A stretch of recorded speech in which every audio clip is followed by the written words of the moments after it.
महाभारत में जी, महाभारत में मोर भैया सबों किस्सा लिखे महाभारत में।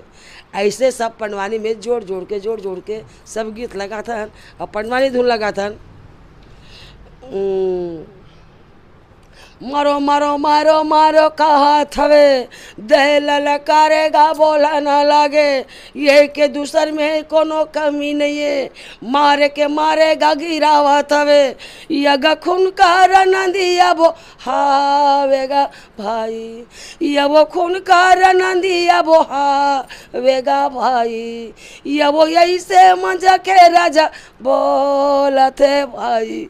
ऐसे मतलब ये गाना में पिरो के महाभारत के कहानी लगा था जिला। अब पंडवानी कही देन, अब समझ जा, पांडव के वानी ला या पांडव के कहानी ला या पांडव जो चले है खा है